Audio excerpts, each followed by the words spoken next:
بسم الله الرحمن الرحیم. الحمد لله والصلاة والسلام على رسول الله وعلى آله وأصحابه أجمعین و من تبعهم بإحسان إلى يوم الدین. دوستان عزیز، سروران گرامی، السلام علیکم و رحمت الله و برکاته. در خدمت شما عزیزان قرار داریم در برنامه زیبای شگفتی های آفرینش. دوستان عزیز، این برنامه ها هدفش است که باید ما مسلمانان چگونه بتوانیم دین خود را تقویت بکنیم، ایمان خود را راسخ بسازیم و عقیده خود را صحیح بسازیم. این هدف نهایی رسالت های پیغمبران هست. خداوند پیغمبران را فرستاد به خاطر ازی که اونها واسطه باشند بین خدا و بندگانش، چرا که سنت الهی به این رفته که خداوند یک پیامبر داشته باشد که پیام خداوند را برای امتهایشان، برای انسانها و برای بشر تقدیم بکنند. این سنت الهی است. لذا هدف نهایی رسالت پیغمبران است که انسانها ایمان بیاورند، عقیده خود را درست بکنند و از کفر، از شرک، از بدبختی ها خود نجات بدن. ایست هدف نهایی رسالت پیغمبران. وقتی که ما در رابطه با شگفتی های آفرینش صحبت میکنیم، هدف ما ایست دوستا که خداوند متعال در قرآن عظیمشان آیات کونی و یا در رابطه با جهان خیلی مسائل بیان کرده است که ذکر این بیان به خاطر ایست که کفار غیر مسلمانان ایمان بیاورند و مؤمنان در ایمانشان افزوده شود. مؤمنان در ایمانشان افزوده شود. این هدف چیست؟ هدف رسالت های الهی هست و این هدف ذکر در رابطه به جهان هست و شگفتی های جهانی که در قرآن کریم ذکر شده است. ما در برنامه های گذشته بعضی مسائل اشاره کردیم. امروز به یک موضوع جدید اشاره میکنیم که او معنایش ضرورت معجزه ها، ضرورت معجزه های پیغمبر یا پیغمبرها هست. قسمی که در ابتدای صحبت ها گفتم دوستا، در جهان همیش دو حرکت های وجود داشته. یکی حرکت های دینی و یکی حرکت های غیر دینی هست. حرکت های دینی به این معنی است که به اساس دین خداوند استوار هست. همان چیزی را که خداوند از بنده هایش خواسته است، همون چیز با مو مسیر اونها حرکت میکنن. و حرکت های غیر دینی به این معنی است که اونها انسان هایی هستند که از مسیر اصلیشان منحرف شدن، یعنی راه خداوند را ترک گفتن، برای خداوند روان نشدن، به خداوند ایمان نیاوردن، لذا منحرف و گمراه شدن. خداوند نظامش به این رفته دوستا که حتی کفاری که از خداوند منکر هستند و یا به خداوند را مشناسند ولی مشرک هستند، خداوند به همشان نداهای مختلف را در قرآن کریم بیان نموده است. هیچ کسی را خداوند نگذاشته است که اونها در کفرشان باقی بمانند، بلکه اونها را به شیوه های مختلف برایشان مسائل را بیان کرده است که اونها آهسته آهسته به دین خداوند رو آورند. لذا وقتی که ما در رابطه به مسئله جهان صحبت میکنیم، به این معنی است که آیات کونی، مسائلی که در این جهان هست، نظامی را که خداوند متعال در این جهان آفریده هست، این برای چیست؟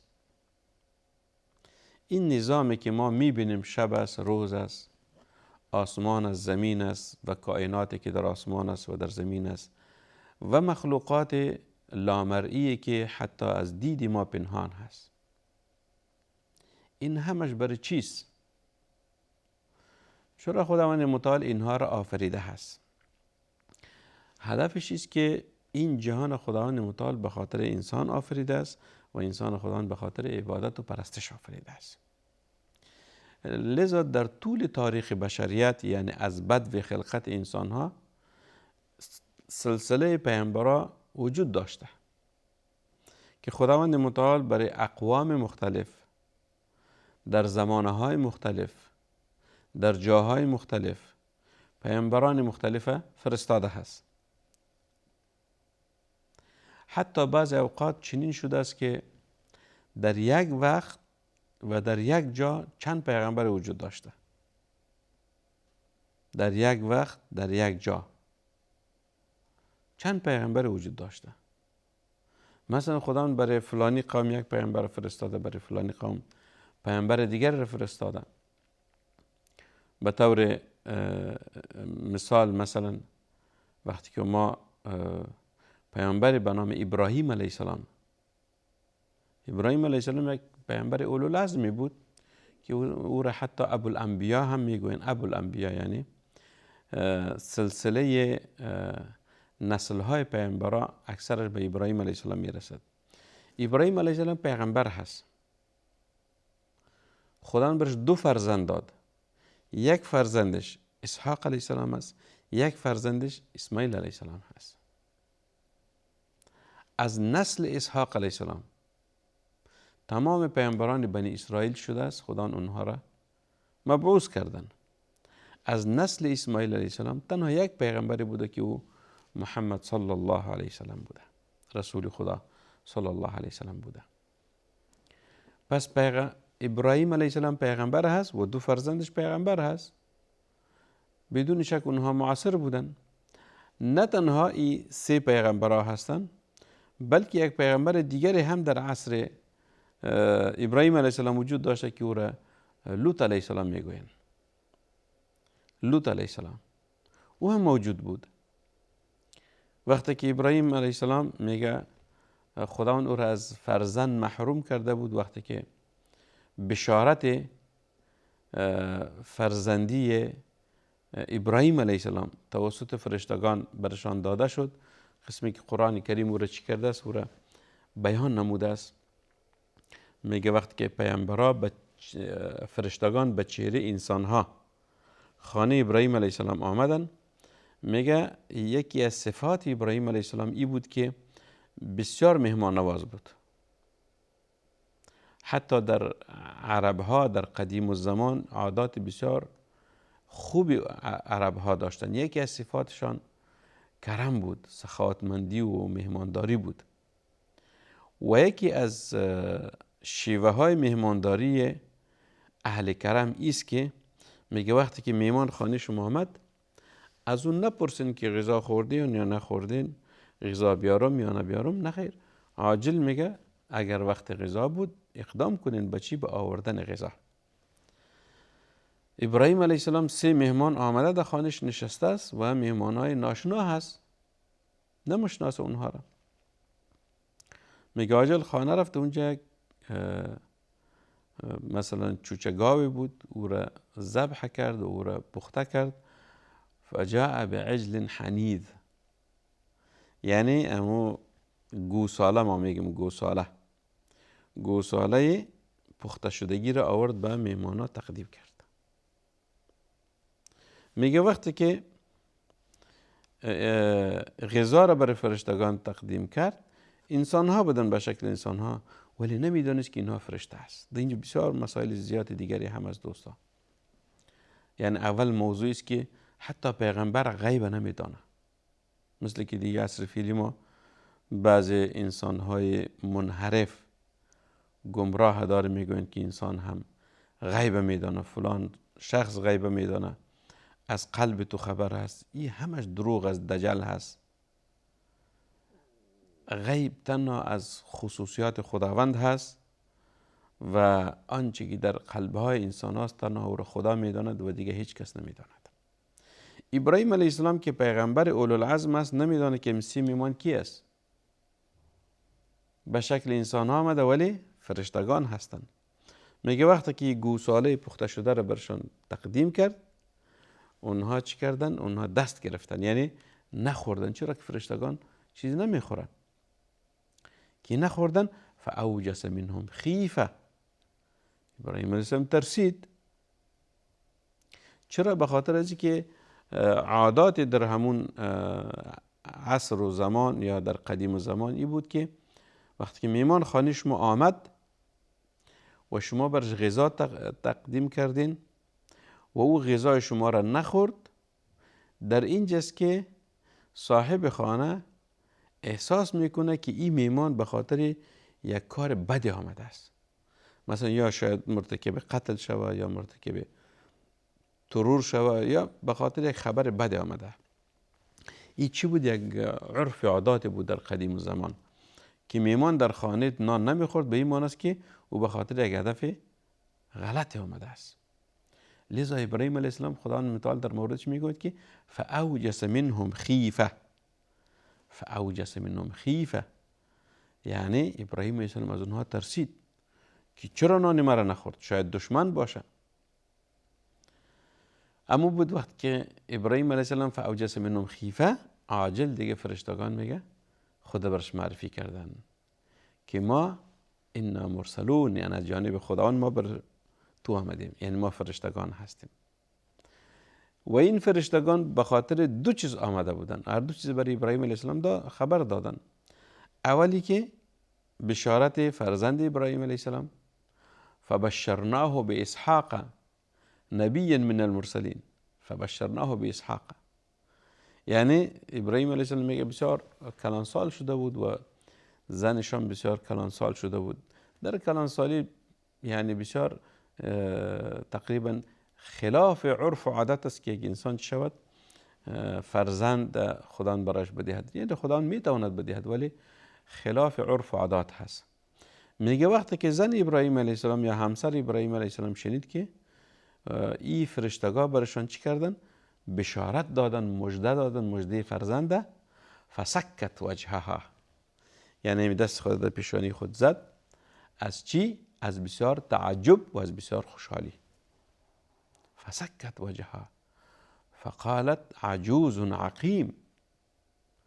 فسکت وجهها فقالت عجوز عقیم یعنی وقتی که دست خود به پیشانی زد و گفت که عجوز، یعنی این پیرزن هست، من پیرزن هستم. عقیم یعنی از ولادت ماندیم. عقیم رو میگو که دیگه او امکان ولادت نیست در او که او چی بکنه دو فرزند به دنیا بیاورد. این عقیم میگوید. عقم از عقم گرفته شده است، بی اولادی. وقتی که این صدا را گفت همسر ابراهیم علیه السلام به خاطر دو چیز، یکی به خاطر خوشحالی، دوم به خاطر تعجب.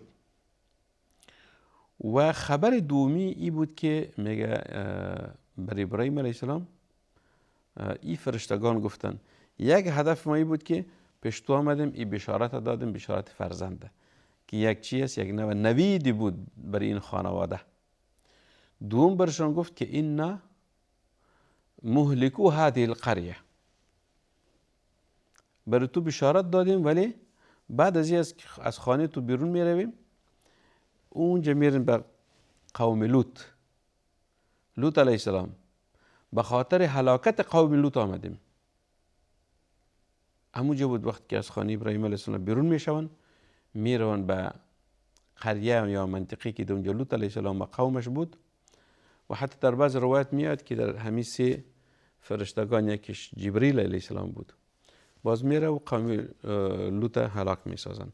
هدف ما چیست دوستا؟ هدف ما است که خداوند سنتش به این رفته، خداوند سنتش به این رفته که باید بین انسان ها بین خداوند پیامبران باشند. وظیفه پیامبرا چیست؟ وظیفه پیامبرا است که پیام خداوند به اقوامشان میرسانند. یک نمونهش خدمت شما عرض کردم که حتی در بعضی اوقات در یک زمان در یک جا چند پیغمبر می باشد. نمونهش خدمت شما عرض کردم. مثلا ابراهیم علیه السلام پیغمبر است، اسحاق علیه السلام فرزندش پیغمبر است، اسماعیل علیه السلام فرزندش پیغمبر است. اسحاق علیه السلام پیغمبر است، فرزندش یعقوب علیه السلام پیغمبر است و فرزند یعقوب علیه السلام یوسف علیه السلام پیغمبر است. ببینید در یک خانواده چند پیغمبر شد. یعنی یوسف علیه السلام پیغمبر شد، پدرش یعقوب علیه السلام پیغمبر است، پدرش اسحاق علیه السلام پیغمبر است، پدر کلان یا پدر کلانش ابراهیم علیه السلام پیغمبر است. یعنی تقریبا چهار شخص در یک خانواده پیغمبر هستند. و یا مثلا نمونه دیگه شه بگویم، موسی علیه السلام پیغمبر است، برادرش هارون علیه السلام پیغمبر است، خسر موسی علیه السلام شعیب علیه السلام پیغمبر است. هر سیشون در یک عصر زمانه بود.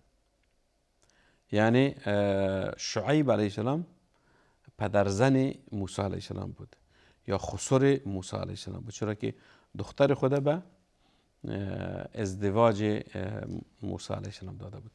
یعنی هدف ما دوستا که در یک زمان حتی در پیامبران بنی اسرائیل که خیلی زیاد پیغمبرها بود، در هر قریه در هر جا خدا پیامبران مختلفی را فرستاده بود، حتی تعدادشان هم معلوم نیست. لذا خداوند متعال برای رسول صلی الله علیه و آله میفرماید که فمنهم من قصصناهم علیک و منهم من لم نقصص. یعنی بعضی از پیغمبران را بر تو داستانش را بیان کردیم و منهم من لم نقصص، و بعضیشان تو از او خبرم نداری، قصه های اونها را بر تو نکردیم.